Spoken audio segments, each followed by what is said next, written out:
India ki maru oiba laiphamlen singi manung da ama oiriba Kedarnath ta air ambulance oina shijinnaba helicopter amagi maning Thangba Saruk Tekhibadagi crash landing Toukhre hairi.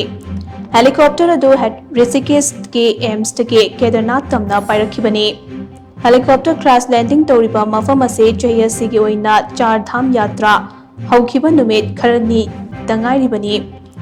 Laibak phabadagi thaudok aduda sopan natraga misimina amatta yauhodre hairi thaudok thokpa matam aduda helicopter aduda doctor ama pilot ama amade medical staff member ama yawi hairi thaudok adugi matangda ANI ga wari shanaba amada Garhwal ge commissioner Binesh Shankar Pandena hai helicopter adugi maning Thangba Sarukta akai atoi thokpadagi crash landing tawkhibane helicopter aduda yaukhiba passenger ahummak aso opan amata yahodre hainasu mahak makhatana phongdorakhi hairi.